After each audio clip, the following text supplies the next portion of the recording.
আসসালামু আলাইকুম ওয়া রাহমাতুল্লাহি ওয়া বারাকাতুহু।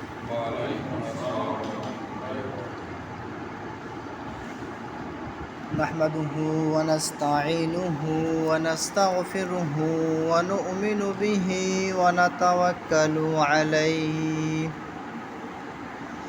ওয়া নাউযু বিল্লাহি মিন শুরুরি আনফুসিনা ওয়া মিন সাইয়্যাতি আমালিনা।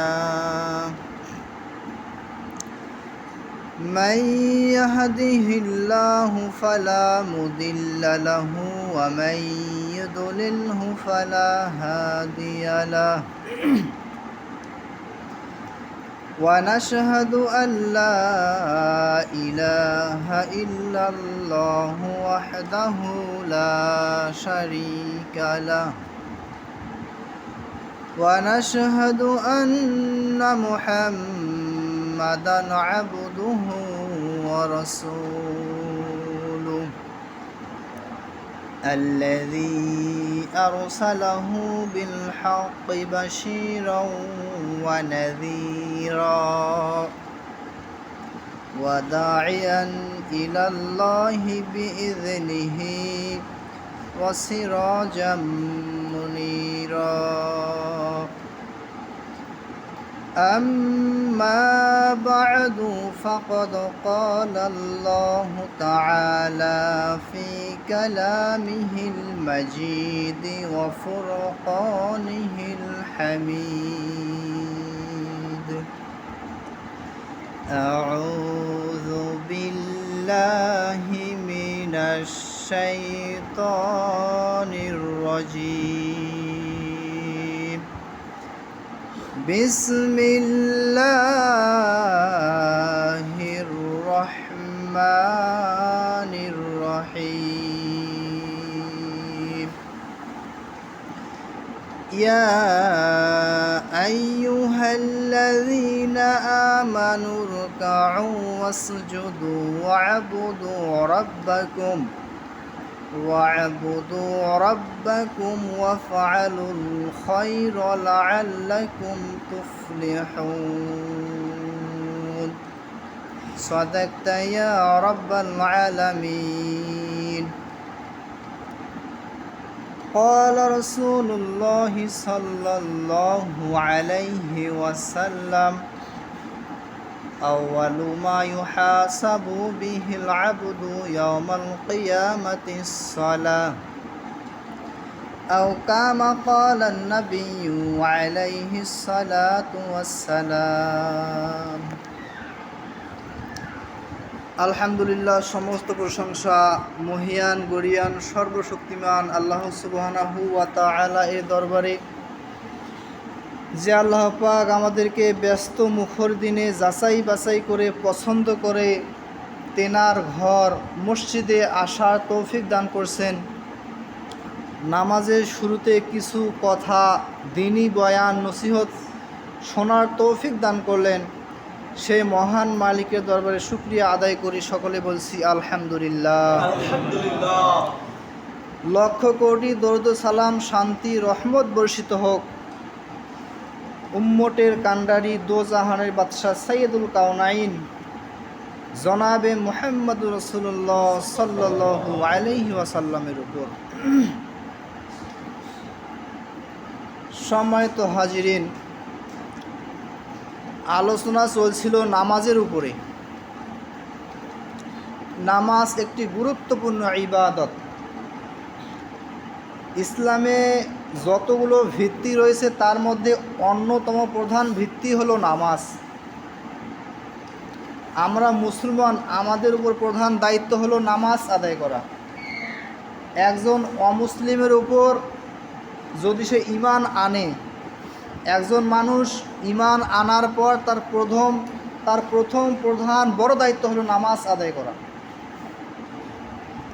অথচ আমরা মুসলমানের ঘরে জন্ম নেওয়ার পরেও আমাদের বাপ দাদা জন্মগত মুসলমান এবং আমরাও তাদের ঘরে জন্মগ্রহণ করার কারণে আমরাও জন্মসূত্রে মুসলমানিত্ব পাওয়ার পরেও আমরা আল্লাহ তাআলার হুকুম আহকামগুলি পালন করি না।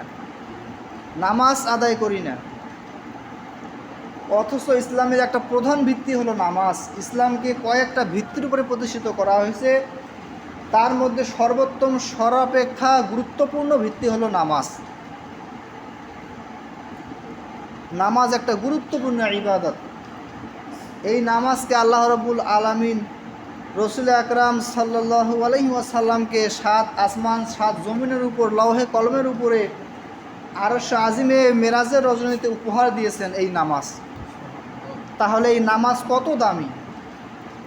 আপনি নামাজ আদায় করতে মসজিদে আসছেন, আপনি সেজদা দিচ্ছেন মনে হয় টাইলসের উপরে, মাটির উপরে, জায়নামাজের উপরে, কিন্তু আপনি সেজদা দিচ্ছেন আল্লাহ তাআলার কুদরতি পায়ের উপরে। তাহলে এই দায়িত্ব, নামাজ একটা মহান দায়িত্ব। যা নামাজ নাই ইসলামের মধ্যে তার কোনো অংশই নাই। অথচ আমরা দুনিয়ার পিছনে ব্যস্ত।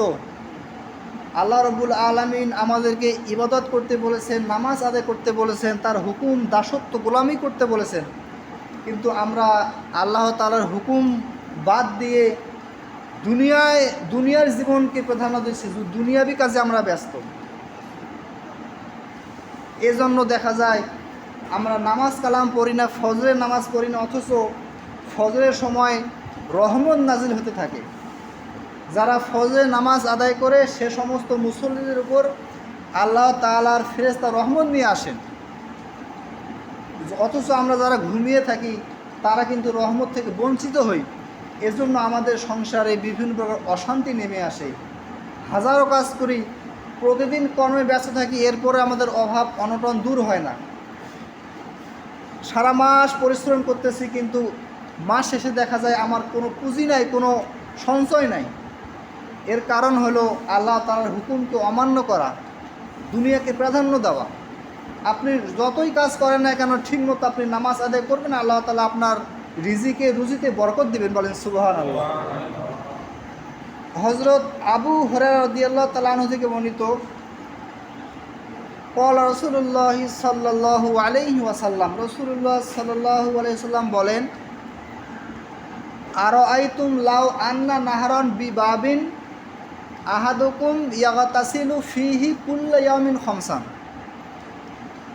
আবু হুরায়রা রাদিয়াল্লাহু তাআলা আনহু থেকে একটা হাদিস, তিনি বলেন রাসূলুল্লাহ সাল্লাল্লাহু আলাইহি ওয়াসাল্লাম বলেছেন, যদি তোমাদের কারো বাড়ির নিকট একটা পুকুর থাকে, যেমন এই মসজিদের পাশে 2টা পুকুর আছে, তো এরকম রসুল আকরাম সাল্লাল্লাহু আলাইহি ওয়াসাল্লাম সাহাবায়ে কেরাম থেকে বলতেছেন, যদি তোমাদের কারো বাড়ির সামনে লাউ আন্না নাহরন বিবাবিন একটা পুকুর থাকে, আহাদিকুম ইয়াগতাসিলু ফিহি কুল্লা ইয়াওমান খামসান, যদি ওই ব্যক্তি ওই পুকুরে দৈনিক প্রত্যহ 5 বার গোসল করে,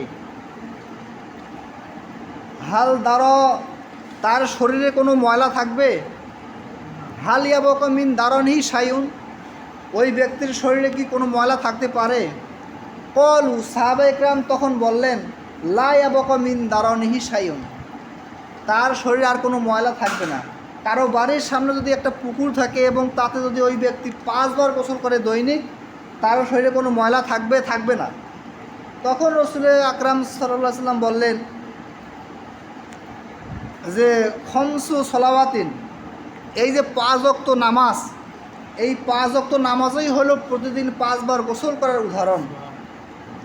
যেমনভাবে 5 বার গোসল করার কারণে তার শরীরে কোনো ময়লা থাকে না, ঠিক সেরকমভাবে 5 ওয়াক্ত নামাজ পড়লে কারো কোনো পাপ, তার বদকাজ থাকতে পারে না।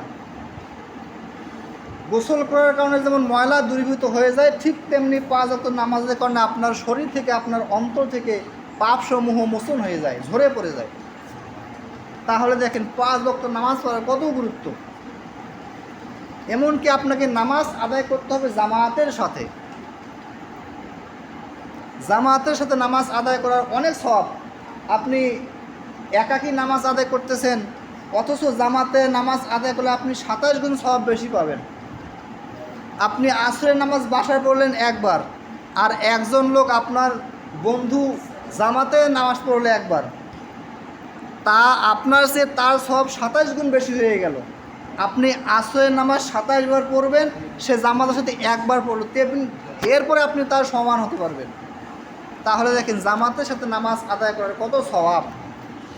আপনি এশার নামাজ জামাতের সাথে আদায় করলেন, আপনি অর্ধরাত্রি নামাজ আদায় করার সওয়াব পাইলেন।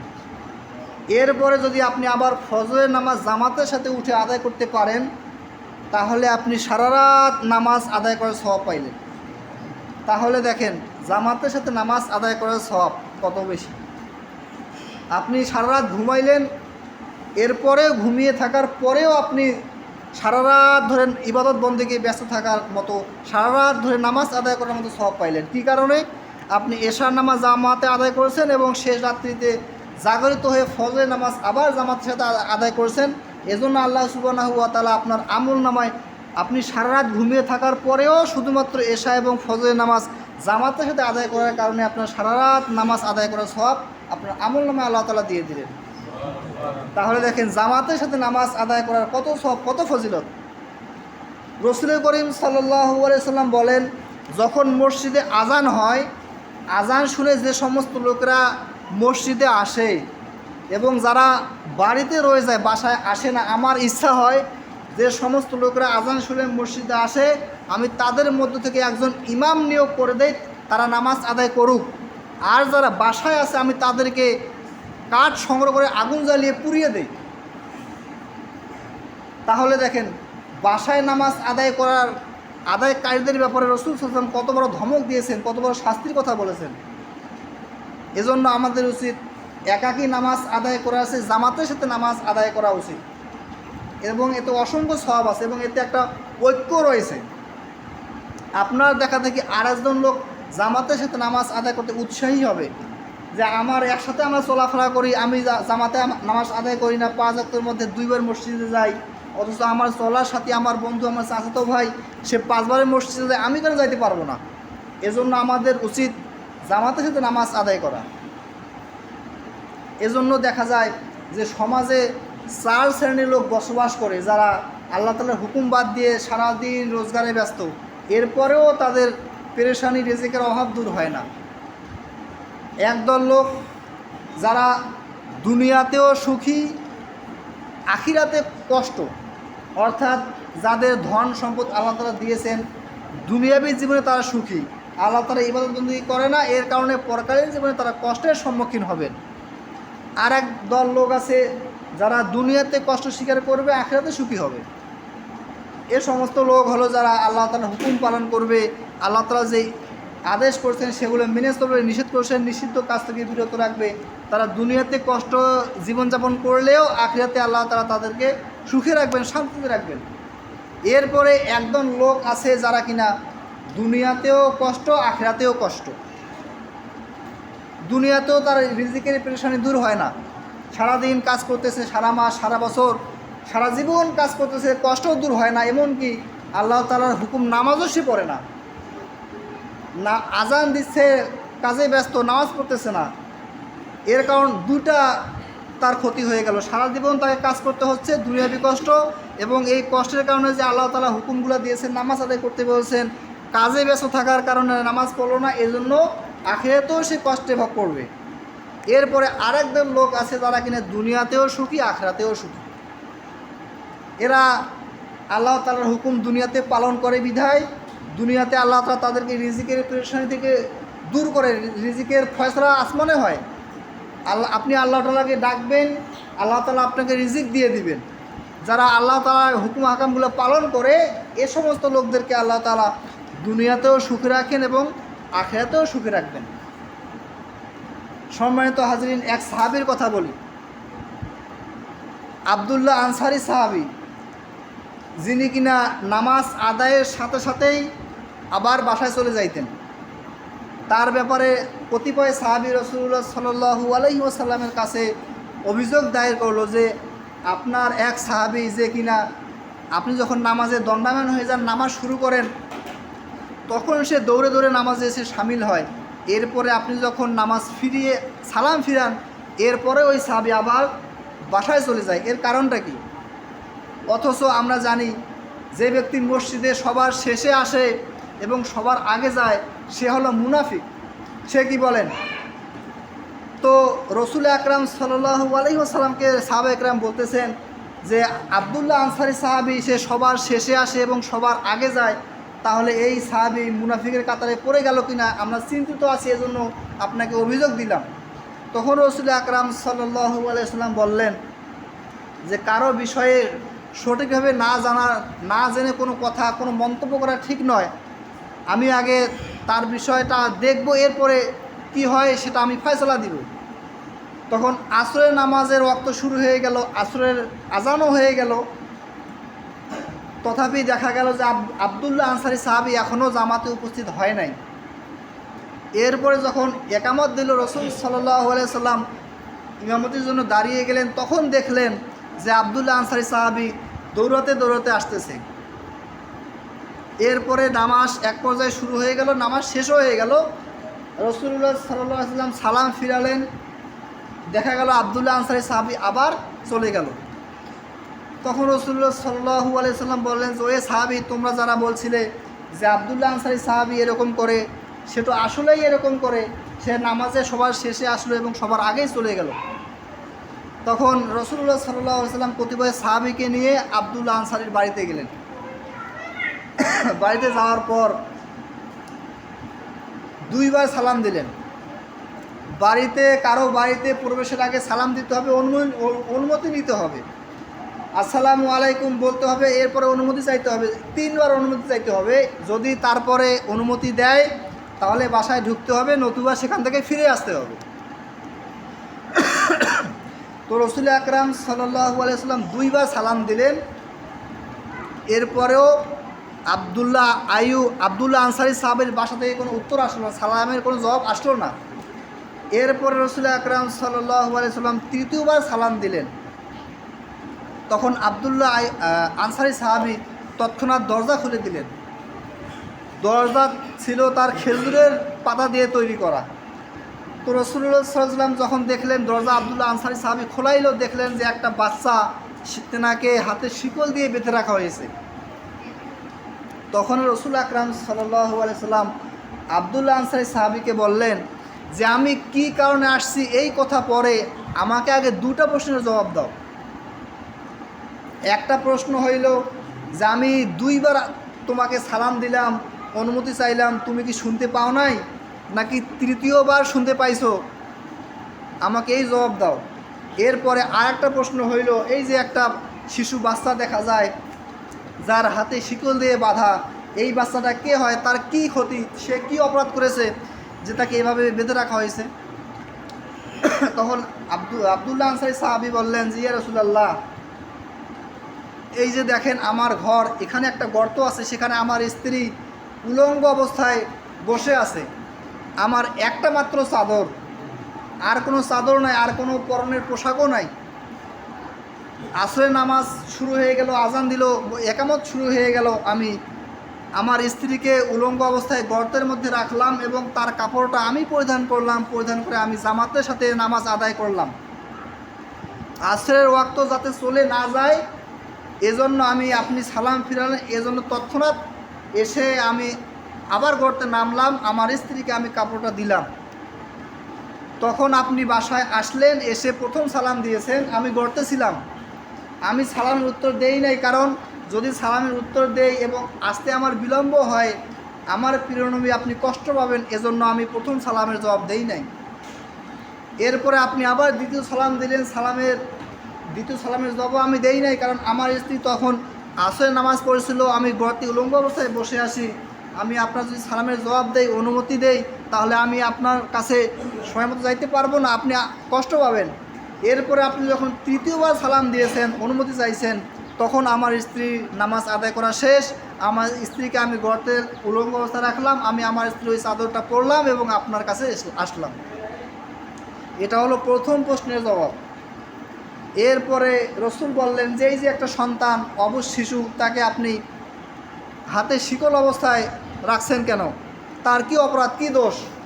তখন আব্দুল্লাহ আনসারী সাহাবী বললেন যে ইয়া রাসূলুল্লাহ, এটা আমারই জন্মদাতা, আমারই আমারই ঔরসের সন্তান, এটা আমার নিজের সন্তান, আমার অভাবের সংসার, অথচ আমি বাইরে কাজ করি, আমার স্ত্রী গর্তের মধ্যে উলঙ্গ অবস্থায় থাকে, কার কোনো পরনের কাপড় নাই, আবার এই দিকে আমার সন্তানটা ক্ষুধার্ত অবস্থায় থাকে, পাশেই ইহুদির বাড়ি, আমার বাড়ির প্রাচীরের সাথে তার কয়েকটা খেজুরের গাছ আছে, সে ধনী হওয়ার কারণে খেজুরগুলো সময় মতো তুলে না, এজন্য 2-4টা খেজুর আমার উঠানেও পড়ে। যদি আমার সন্তানটা ইহুদির খেজুর খায়, আবার কাল কিয়ামত যদি আল্লাহ তাআলা আমাকে বিচারের কাঠগড়ায় দাঁড়ায় যে হে আব্দুল্লাহ আনসারি, তোমার সন্তান ইহুদির খেজুর খেয়েছে, জবাব দাও, তখন আমি কি জবাব দিব? এজন্য আমি আমার ছোট সন্তানটাকে, শিশুটাকে শিকল দিয়ে বেঁধে রাখছি।